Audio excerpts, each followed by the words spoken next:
ඔයාට කවදා හරි මෙහෙම හිතිලා තියෙනවද?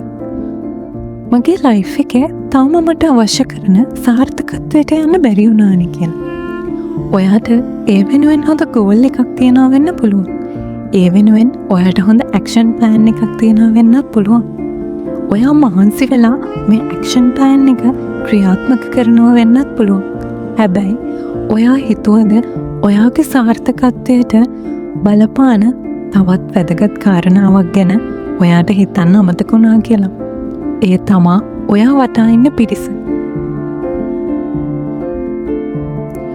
ඔයා වටේ මේ වෙනකොට ඔයාගේ අම්මා තාත්තා, ඔයාගේ සහෝදර සහෝදරියෝ, ඒ වගේම ඔයාගේ නෑදෑයෝ, ඔයාගේ යහළුවෝ, මේ වගේ ලොකු පිරිසක් ඔයා වටේ ඉන්නවා වෙන්න පුළුවන්.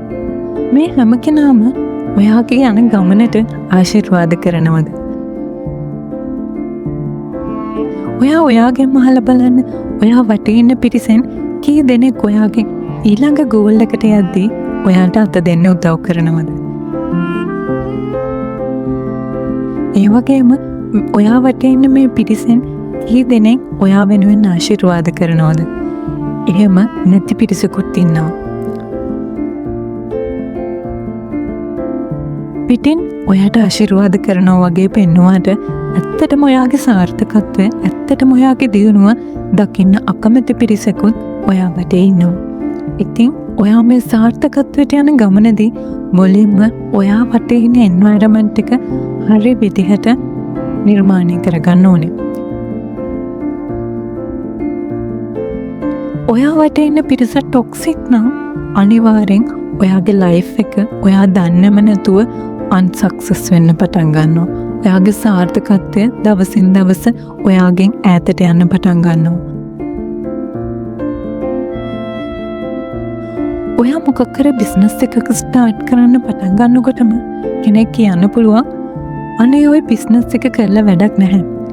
බිස්නස් කරලා කාටද හරි ගියේ වගේ නෙගටිව් තෝට්ස් වලින් ඔයාගේ මයින්ඩ් එක පහළටද දමනවා. නැත්තම් ඔයා විශ්වවිද්‍යාලයට තේරුණාම ඔය ගමන හරියන්නේ නැහැ, විශ්වවිද්‍යාලෙ ගිහින් වැඩක් නැහැ වගේ නිතරම නෙගටිව් වර්ඩ්ස් ඔයා වටේ ඉන්න පිරිස කියනවද? එහෙනම් එයාලා කවදාවත් ඔයාගේ දියුණුව බලාපොරොත්තු වෙන්නේ නැහැ. ඔයා මුලින්ම කරන්න ඕනේ ඔයා වටේ ඉන්න පිරිස කවුද කියලා හඳුනා ගන්න එක. ඔයා වටේ මේ වෙති ලොකු පිරිසක් ඉන්නවා වෙන්න පුළුවන්. මේ පිරිසෙන් ඇත්තටම ඔයාට අවශ්‍ය කවුද කියන කාරණාව ගැන ඔයා තීරණය කරන්න ඕනේ. ඔයාට ඉන්න යාළුවෝ ඔයාට ඇත්තටම ආදරේද? ඇත්තටම ඔයාට සපෝටිව්ද? ඔයා ළඟ ඉන්න පාර්ට්නර් ඇත්තටම ඔයාට උදව් කරන කෙනෙක්ද? ඔයා හරියට මේ දේ තීරණය කරලා බලන්න ඕනේ. එහෙම නැත්තම් ඔයා මේ කට්ටියගෙන් ටික කාලයකට ඈත් වෙලා තනියම ඔයාගේ ගමන යන්න පටන් ගන්න ඕනේ. පුංචි කාලයක් මෙයාලගෙන් ඉවත් වෙලා ඔයා ඔයාගේ ගෝල් එක වෙනුවෙන් වැඩ කරන්න පටන් ගන්න. ඔයා ෆිසිකලි මෙහෙම ඒ කට්ටියකින් ඉවත් වුණත් ඔයා සෝෂල් මීඩියා හරහා එකතු වෙන පිරිසත් ඔයාගේ සක්සස් එකට බලපානවා. ඔයා සෝෂල් මීඩියා තුලින් නිතරම ගැවසෙන්නේ ටොක්සික් පිරිසක් ඉන්න පේජ් වල නම් ටොක්සික් පිරිසක් ඉන්න මීඩියා වල නම් ඔයා දන්නේම නැතුව නෙගටිව් වයිබ්‍රේෂන් එකකට පත් වෙනවා. ඉතින් ඔයා ෆිසිකලි ඔයාගේ පවුලේ ඔයාගේ යාළුවන්ගෙන් ඈත් වුණා ඔයා සෝෂල් මීඩියා ඔස්සේ ආශ්‍රය කරන පිරිසත් ඔයාගේ සාර්ථකත්වයට බලපානවා. ඒක නිසා අදම ඔයා වටේ ඉන්න පිරිස පොසිටිව් වයිබ් එකක් තියෙන පිරිසක් බවට පත් කරගන්න. එතකොට ඔයා දන්නේම නැතුව පොසිටිව් මයින්ඩ් එකක් තියෙන පර්සන් කෙනෙක් වෙනවා.